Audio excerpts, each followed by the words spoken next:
today, Doug? No, not too bad. How about yourself? Good. So you won Instructor of the Year. So this is where you really hang out next to the trucks outside? Pretty much, yeah. Pretty much? My living space.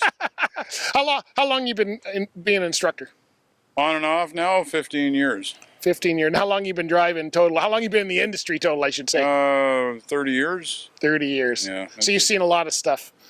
Yeah, a lot of changes. Yeah, yeah. What was it like to win Instructor of the Year? We've had that. I mean, what did you do to win that? How do you become a professional instructor? Because that's basically what you did. You probably didn't even know what you did, right? No, I don't. I just came to work every day. Came to work every day and they paid you. Nominated. But it's just wanting, I think any instructor, when it comes down to it, if you want to be a pro at it, the concern isn't what you know, it's what you're passing on to your students. That's right. And we're going to ask them what you've been passing on, but we'll leave that for another interview. So when a student comes to KRTS, and I know you're not in charge of enrolling, but you're training, can you tell when one is going to be that professional driver? Yeah, generally within the first 4 to 8 hours. Yeah. You can get a sense of people. It's not always the learning; it's more about the attitude when it comes to it. Everybody will learn eventually, but it's you know, if you don't have a conscience, if you're not concerned about what may happen to the person beside you, I mean, you're not going to be a good driver. Yeah. Regardless of how much training we give you. So if someone's a slower learner, does that make them a worse driver? If someone's taking more time to pick up some of these things like brake adjustments or whatever, does that mean they're going to not be a professional driver, or is that just the pace that they learn at? Everybody learns different, and that's one of the biggest problems we have sometimes here is you get students comparing themselves with other students, and they can't because everybody learns at a different pace. Right, right. And we get people that have a mechanical background, we get people that don't. Yeah. So it makes it, people are going to learn at different levels, and not everybody's going to be able to take an engine apart. So how, as an instructor, how do you manage your teaching style for those different learning models? Because you do have people on one end who might be very mechanically inclined and others on the other end. Yeah, you work with each individual. In a group setting, you know, it kind of shows sometimes it's a matter of nerves, sometimes it's just not knowing, but we can also do some of that when we're doing the in-truck stuff. One-on-one, we can go over some of it and try to explain it in different terms. Even with people that English isn't their first language. Yeah. Trying to explain, because the technical terms sometimes doesn't translate over. Yeah, yeah. So it's breaking it down and trying to figure out what's going to be the way that it's going to make sense to them. Yeah. And simplify stuff. Yeah, I was just listening to you. We were talking about brake adjustments there, and some of the lingo that you used, the students hadn't heard before. Do you find that you have to sometimes reel it back? Because the longer we're in this industry, and you and I have both been in this industry a long time, we start to pick up lingo, and we assume everybody knows what that means, right? Do you find as an instructor you sometimes have to reel that back and go, okay, wait a minute, they're not catching it, right? Yeah, it is a problem because you slip into truckerese, I guess. Truckerese, and, you know, you're using terminology from the industry as opposed to out of the textbook. Yeah, yeah. And sometimes even some CB lingo slips in there, and then people really look at you like you're weird. It's when they ask you a question, you say 10-4. That's always bad, right? So or some of the other codes get well, we don't need to teach them how to go to the bathroom in this one. So when people are looking at a school, like KRTS is one of the better known schools in the industry. When people are looking at a school, how do they know where to choose? What's the deciding factor for where you would pick a school if you don't know them from one another? Word of mouth. Word of mouth. Yeah, where other people have done. I think, and this is going from what Kim, the owner, says, is that about 65% or higher of our students come from word of mouth. Yeah. We've got people here now that their dads were here. Yeah. So we have a good reputation. But it's I think because we worry about what's happening with the students. Yeah. Like it's not just a dollar thing to us instructors. Right, right. But I think word of mouth is just the best way to do it. I mean, you got to advertise and stuff, but you ask around the industry and people tell you, we were pretty good. So, if you want to learn, that's where you go. Do you find that the passion of the instructor makes a difference as to how successful the students are in the class? Huge.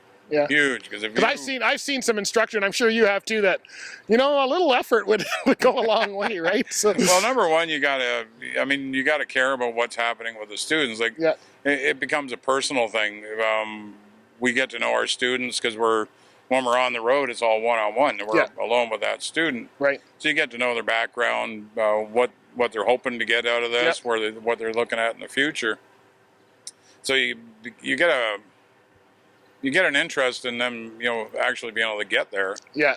And it's caring about them, but it's also caring about the industry and trying to get the best out of that student. So we haven't got time to make them a truck driver. 30 years won't make them a great truck driver, but having that time to actually teach them something that they're going to be able to use in the industry, and not just the stuff out of the books, but you got to care about the industry. You got to care about the person you're training. Do you add a lot of your own personal expertise and experience in there? Sometimes to a point, maybe too much. Yeah, because that's important, right? Because there is the book side of it where it shows you this is what you need to do, but then there's the actual life part where it's more dealing with the people part. I think that's my experience. It's the scale house and the inspectors and the receivers and all those kind of things that go with it, right? And the different types of roads and the different weather condition and all this that you're going to put up with, like. Sometimes I think it may actually frighten some of the students because you're talking about, the snowstorm you drove through in the Rockies or something like that. But it also gives them the idea that, this guy's actually been out there. Right. And I've had that even when we've done some corporate work, was the guys all looked at me, he's coming and just tell us what to do. Yeah. But that level of respect kind of changed when they found out that, number one, I'd driven the same equipment, I'd been over the same roads. So I wasn't just, a guy in a clean shirt coming in and telling them. Yeah, that makes a big difference to people that you've done the job, and you and I have both been out there for a number of years, so it's and then interacting with them. I think it's got to be fun. Like, I get a little crazy sometimes, and Bernie and I get joking around. But even the other day, we got a comment from some of the students that's what actually makes a difference. Is adult learners aren't going to learn if they're either you're yelling at them or they're pissed off. How do you feel as an instructor when someone comes through, especially those students that seem to be struggling at the beginning, and then you see them pass and they get their license and they're excited, and to me, when I was teaching, that was the reason for teaching right there. It's when you get a 50-year-old and he's got a smile on his face like a 12-year-old that just stole cookies. Like, I mean, it is an incredible feeling. Yeah. We get told, you did a great job training me, but no, they did a great job learning what we're putting across. Right. But it is I think that's the main reason people stay in this part of the industry is you just love getting that reaction from students when they do pass, when they do succeide. So it's pretty special. How's life changed for you since you won your award back in February there? Your wife hasn't gotten you a trailer out in the driveway or anything like that yet? They canceled my Oscar appearance. I know. You're the reason for the pandemic, right? That really hasn't changed because everything's changed. Yeah. So your head still fits through the door and all that stuff. No autograph sessions before work or anything like that? Bridget, or my wife Bridget, no, it doesn't never fit through the door. Well, listen, you're certainly it's good that you won because you certainly deserve it. I've seen you over the years and how you teach, and you do a great job. So keep it up, and thanks for your time today. Well, thank you very much. No problem. Have a good one. You too.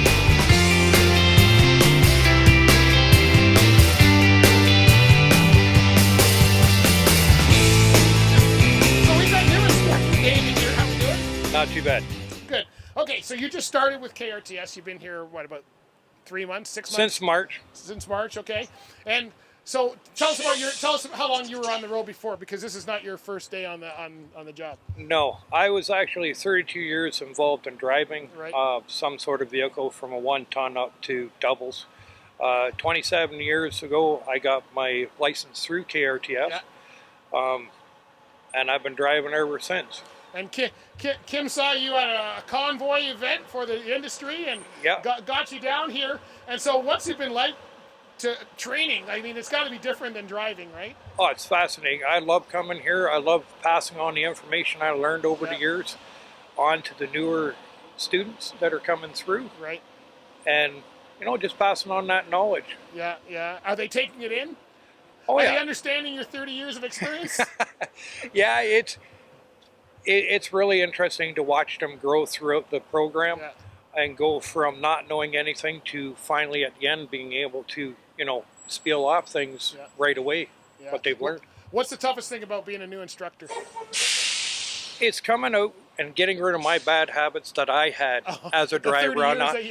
Yes, there's a few things that I learned, and it's just a reminder again of what I took before. Right.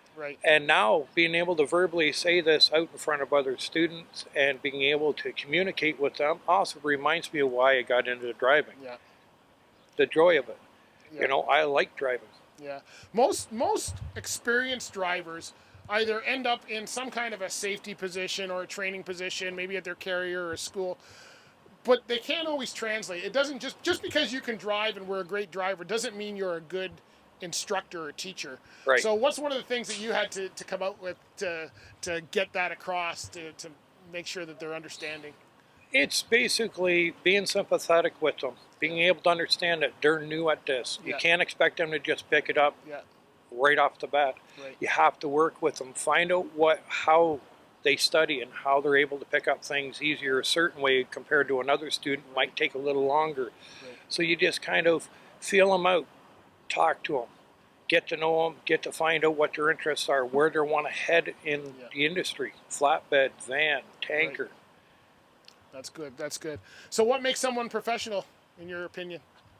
Basically helping out, being able to pass information on to someone else, or if someone needs help, backing in, being a second pair of eyes, helping them check lights on their truck if they have to, anything to do to help out somebody else. Yeah. I had a lot of help when I was going through being an oversized in learning the trade. Yeah. If people pass on the information, that's the only way these other people, stuff that you can't learn in a book. Right. So were you an owner operator or a driver, or? I was always company. Always company driver. Okay.